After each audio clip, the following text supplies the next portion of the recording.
नमस्कार मित्रांनो, परत एकदा सिंहगड सिरीजमध्ये आजच्या एका नवीन व्हिडिओमध्ये तुमचं मनपूर्वक स्वागत करतो।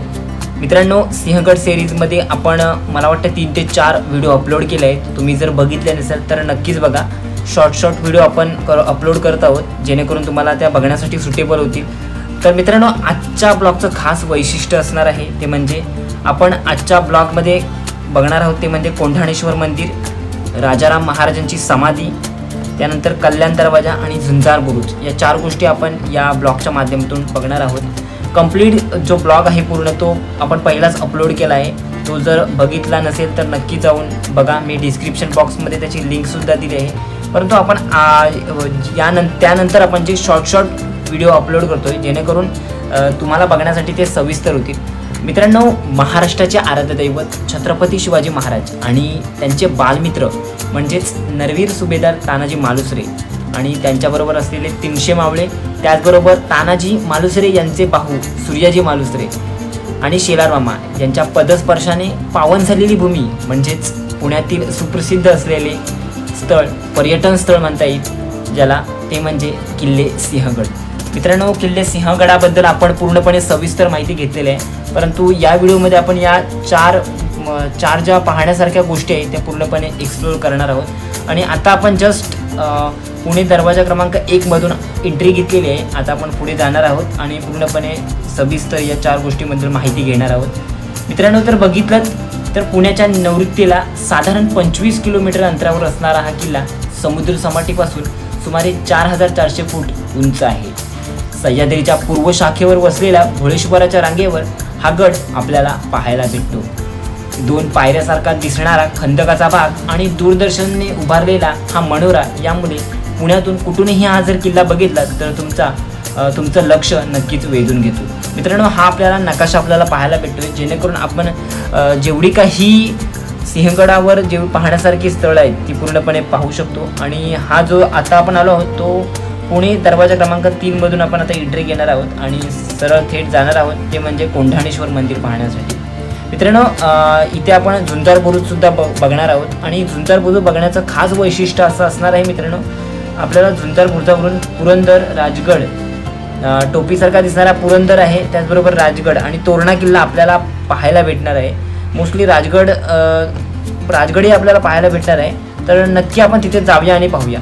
तर मित्रांनो, आता आपण आलो आहोत जे बघताय ते कोंढाणेश्वर मंदिर। मित्रांनो, कोंढाणेश्वर मंदिराबद्दल सांगायचं म्हटलं तर तुम्हाला माहीतच असेल, कोंढाणेश्वर मंदिर हे शंकराचे मंदिर असून यादवांचे कुलदैवत आहे। या मंदिरामध्ये जर तुम्ही याची शैली बघितली तर अतिशय सुंदर पद्धतीने हे मंदिर आजही आपल्याला सुव्यवस्थित पाहायला भेटते, ही एक चांगली गोष्ट आहे। आणि या मंदिरामध्ये आपल्याला एक पिंड दिसते आणि या पिंडीवर एक साप पाहायला भेटतो।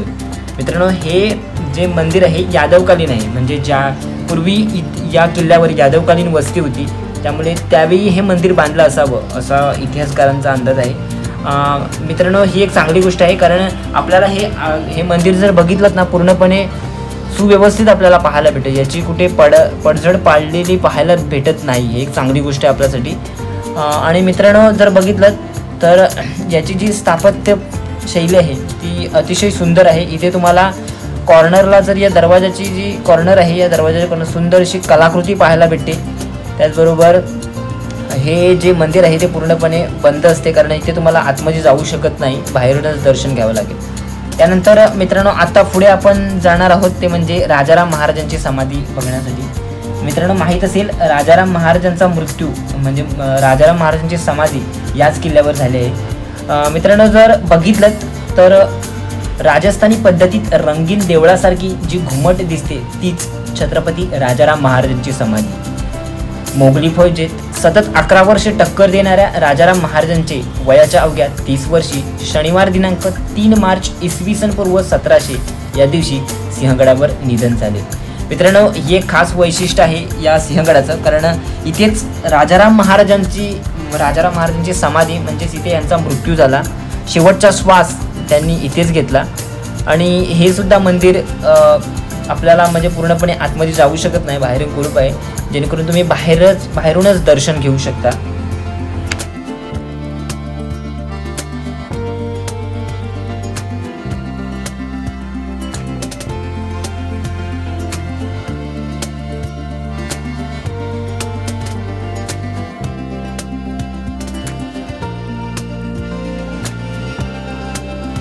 मित्रांनो, राजाराम महाराजांची समाधी बघून झाल्यानंतर पूर्णपणे हा जो लेफ्ट साईडचा रोड आहे तिथून आपण सरळ आलो, तो आता समोर आहे तो कलावंतिनीचा बुरुज. तर आता जाणून घेऊया कलावंतिनीच्या बुरुजाबद्दल.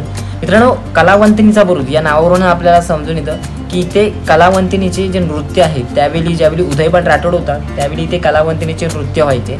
परंतु उदयभान राठोडची शिस्त इतकी कडक होती की त्याने पहिले कलावंतिनीचे बुरुज आहे त्यावेळी किल्लेदार ज्यावेळी उदयभान राठोड आला इथे झाला त्यावेळी त्याने पहिले कलावंतिनीचे बुरुज आहेत ते पहिले बंद केले, जेणेकरून त्याला अशी भीती होती की कलावंतिनीच्या रूपात मराठे या किल्ल्यावर प्रवेश घेतील, म्हणून त्याने कलावंतिनीचा जो बुरुज आहे ज्याच्यावर जे नृत्य व्हायचे ते बंद केले.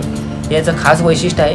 आता कलावंतिनीचा बुरुज बघून झाल्यानंतर आता आपण निघालो आहोत कल्याण दरवाजा बघण्यासाठी. मित्रांनो, कल्याण दरवाजाचं खास वैशिष्ट्य सांगायचं म्हटलं तर तुम्हाला माहीत आहे हाच तो दरवाजा आहे जिथे सूर्याजी मालुसरे 200 मावळे घेऊन दरवाजापर्यंत आले होते, जेणेकरून तानाजी मालुसरेंचा त्यांचा पूर्णपणे प्लॅन असा ठरला होता की त्यावेळी 300 मावळे घेऊन तानाजी मालुसरे तानाजीकडे चढणार आणि 200 मावळे घेऊन सूर्याजी मालुसरे इथून दरवाजापर्यंत येणार आणि त्यानंतर दरवाजा उघडून इथून युद्धाला सुरुवात करतील असा त्यांचा प्लॅन ठरला होता. तर तो आपण कंप्लीट व्हिडिओ आपण प्रिव्हियस व्हिडिओमध्ये बघितला असेल. जर तो बघितला नसेल तर नक्कीच बघा, आपण डिटेल्स त्याची पूर्णपणे सविस्तर माहिती घेतलेली आहे. इथे आपल्याला एक कल्याण दरवाजाच्या आतमध्ये सुंदरशी मोठी अगदी सुशस्त देवडी पाहायला भेटते मित्रांनो. कारण इथे जर आपण रायगड फोर्टवर सुद्धा बघितलं तर आपल्याला एवढ्या मोठ्या देवड्या पाहायला भेटल्या नव्हत्या, परंतु इथे एक सुशस्त देवडी आपल्याला इथे पाहायला भेटते. मला वाटतं इथे पूर्णपणे एक ते 2 सुरक्षा रक्षक आरामात इथे राहू शकतात, जेणेकरून त्यांचं खाणं वगैरे झोपणं वगैरे इथे पूर्णपणे सुशस्त असं पाहायला भेटते आपल्याला. मित्रांनो, जर कल्याण दरवाजाबद्दल सांगायचं म्हटलं तर गडाच्या पश्चिमेस हा दरवाजा आपल्याला पाहायला भेटतो. कोंढाणपूरवरून पायथ्याच्या कल्याण गावातून वर आल्यास ह्या दरवाजातून आपल्याला प्रवेश घेता येतो. हे एकामागोमाग एक असे 2 दरवाजे आपल्याला इथे पाहायला भेटतात. आणि मित्रांनो, त्याआधी जर बघितलं तर इथे आपल्याला एक चौकोनी असा बोगदा पाहायला भेटतोय. हा बोगदा यासाठी आहे मित्रांनो, ज्यावेळी कल्याण दरवाजाचा दरवाजा लावला जातो त्यावेळी इथे लाकडी ओंडका टाकला जायचा, जेणेकरून दरवाजाला तितकीच मजबूती आपल्याला पाहायला भेटते आणि त्यामुळे शत्रूला दरवाजा फोडण्यास तितकंच अडचण होत असे. त्यामुळे तेवढा सपोर्ट तो दरवाजाला राहण्यासाठी तिथे लाकडी ओंडक्यासाठी ती आपल्याला एक बोगदा 2 बोगदे आपल्याला पाहायला भेटतात. मित्रांनो, तर बघितलं तर एकामागोमाग एक आपल्याला 2 दरवाजे पाहायला भेटतील. तर यापैकी वरच्या दरवाजाच्या दोन्हीकडील बुरुजांच्या भिंती आहेत त्या अर्धवट पाहायला भेटतात, ज्याच्यावर हत्ती आणि माहूत अशी दगडी शिल्पे आपल्याला पाहायला भेटतात. म्हणजे तुम्हाला माहीत आहे हे किल्ल्यांचं संवर्धन होणं तितकंच महत्त्वाचं आहे मित्रांनो. जर कल्याण दरवाजाचा वरून जर तुम्ही बघितलं तर त्याचा वरचा भाग ढासळलेला आपल्याला पाहायला भेटतो. ही एक दुर्दैवी गोष्ट आपल्याला पाहायला भेटते. तर इथे सुद्धा किल्ल्यांचं संवर्धन होणं मित्रांनो महत्त्वाचं आहे. आणि दुसरी गोष्ट बघितलं तर ज्यावेळी मित्रांनो श्री शिवकालीन शर्क 1672 कारकीर्द श्रीमंत बालाजी बाजीराव पंडित प्रधान यांच्या शिलालेखात सुद्धा असं मित्रांनो आढळतंय की ज्यावेळी शेलार मामा त्याचबरोबर त्यांच्याबरोबर होते ते सूर्याजी मालुसरे, ज्यावेळी त्यांनी या दरवाजातून आक्रमण केलं त्यावेळी त्यांना हे शक्य नाही झालं, परंतु त्यावेळी असं त्यांचं ठरलं होतं की हा कल्याण दरवाजा आतून मावळे येऊन दरवाजा उघडतील आणि त्यानंतर ते प्रवेश घेते, परंतु ते तसं नाही झालं. तर कंप्लीट ब्लॉग आपण प्रिव्हियस ब्लॉगमध्ये बघणार आहोत, कारण प्रिव्हियस ब्लॉगमध्ये बघितलेलं आहे. जर बघितलं नसेल तर नक्की बघा, जेणेकरून तुम्हाला पूर्णपणे सविस्तर माहिती समजेल. तत्पूर्वी मित्रांनो, चॅनलवर नवीन असाल आणि व्हिडिओवर नवीन असाल तर नक्कीच चॅनलला सबस्क्राईब करायला विसरू नका. असेच गडकिल्ले एक्सप्लोर करण्याचा प्रयत्न आपण या यूट्यूब चॅनलवर करत असतो. तर मित्रांनो, आता इथे जर बघितलं तर आपण पूर्णपणे किल्ले सिंहगडावर तानाजी कडा पूर्णपणे मागच्या प्रिव्हियस व्हिडिओमध्ये एक्सप्लोर केला आहे. त्याचबरोबर कलावंतिनीचा बुरुज आपण आता या व्हिडिओमध्ये बघितले आहे. मला वाटतं सविस्तर माहिती आपण पूर्णपणे सिंहगड सिरीजमध्ये जेवढी काही घ्यायची आहे ती सर्वपणे घेतली आहे. त्यामुळे हा व्हिडिओ असणार आहे तो सिंहगड सिरीजचा शेवटचा व्हिडिओ असणार आहे. तर नक्कीच मित्रांनो एवढं सांगेन की जर सिंहगड सिरीजबद्दल तुम्हाला कंप्लीट माहिती हवी असेल तर पूर्णपणे सिरीज अपलोड केली आहे, जाऊन तुम्ही बघू शकता.